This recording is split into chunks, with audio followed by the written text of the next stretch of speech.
நடுக்கடலில் 150 பயணிகளுடன் ஏற்பட்ட பதற்ற நிலை.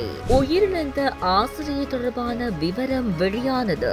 கைது செய்யப்பட்ட 120 வெளிநாட்டினரும் விளக்கமறியலில். முல்லைத்தீவில் கடற்றொழிலுக்கு சென்ற 2 மீனவர்களை காணவில்லை. மதிலில் மோதிய உந்துருளி. பல்கலைக்கழக மாணவர் உட்பட 2 உயிரிழப்பு. தொடர்வது விரிவான செய்திகள். அட்லாண்டிக் பெருங்கடலில் 150 பயணிகளுடன் பயணித்துக் கொண்டிருந்த சுற்றுலா கப்பல் ஒன்றில் 3 பேர் திடீரென உயிரிழந்துள்ளனர். எலிகள் மூலம் மனிதர்களுக்கு பரவக்கூடிய அரிய வகை நோயான ஹாண்டா வைரஸ் பாதிப்பு இவர்களில் ஒருவருக்கு உறுதி செய்யப்பட்டுள்ளதாக தெரிவிக்கப்படுகிறது. அர்ஜென்டினாவின் உசுவாயாவிலிருந்து கேப் வெர்வே நோக்கி சென்று கொண்டிருந்த MV ஹாண்டியஸ் என்ற கப்பலில் இந்த வைரஸ் பாதிப்பு ஏற்பட்டிருக்கலாம் என சந்தேகிக்கப்பட்டு சுகாதார பிரிவினர் இதுகுறித்து தீவிர விசாரணை நடத்தி வருகின்றனர்.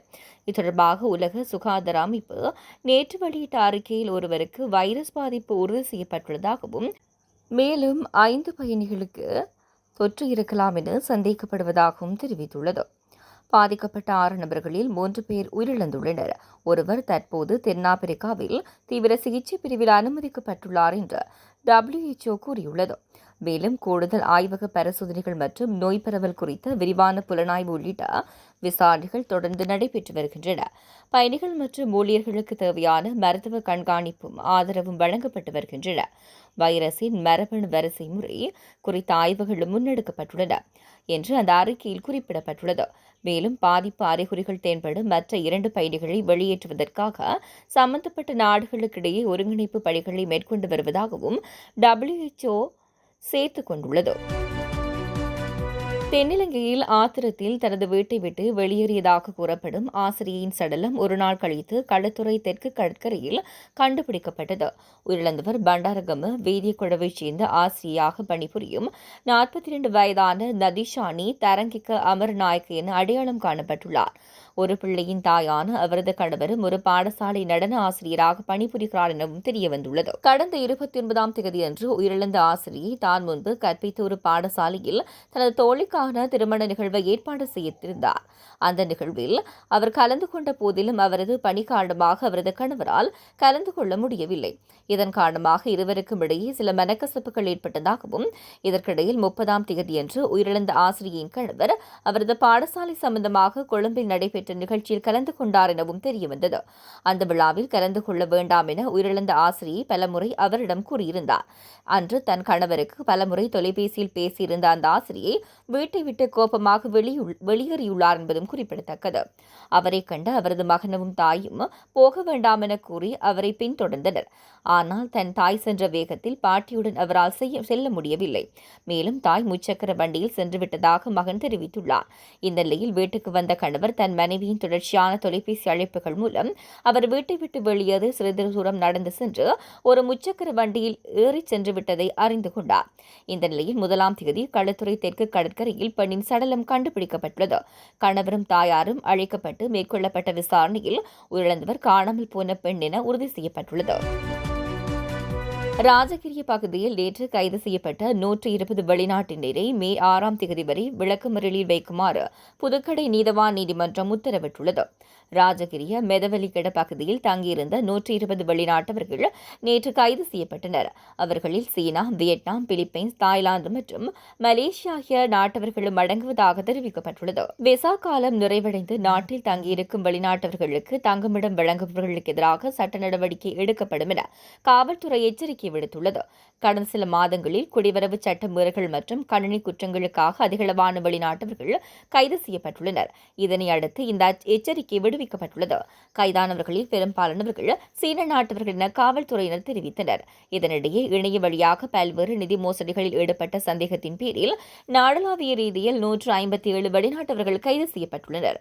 அவர்களில் சீனா, வியட்நாம், பிலிப்பைன்ஸ், தாய்லாந்து மற்றும் மலேசியா ஆகிய நாட்டவர்களும் அடங்குவதாக தெரிவிக்கப்பட்டுள்ளது. அவர்களிடமிருந்து 10 கோடி ரூபாய்க்கும் அதிக பெறுமதியான 300க்கும் மேற்பட்ட கணினிகள் மற்றும் உபகரணங்கள் பறிமுதல் செய்யப்பட்டமை குறிப்பிடத்தக்கது. முல்லைத்தீவு கள்ளப்பாடு பகுதியிலிருந்து கடற்றொழிலுக்கு சென்ற 2 மீனவர்கள் காணாமல் போயுள்ளனர். நேற்று முன்தினம் காலை 10 மணியளவில் கள்ளப்பாடு கடற்கரையிலிருந்து படகு ஒன்றில் கடற்றொழிலுக்காக குறித்த 2 மீனவர்களும் சென்றுள்ளனர். எனினும் நேற்று வரை அவர்கள் கரைக்கு திரும்பவில்லை என காணாமல் போன மீனவர்களின் உறவினர்கள் தெரிவிக்கின்றனர். இந்நிலையில் குறித்த விடயம் தொடர்பில் உடனடியாக கடற்படையினருக்கு அறிவிக்கப்பட்டுள்ளதாக குறிப்பிடப்பட்டுள்ளது.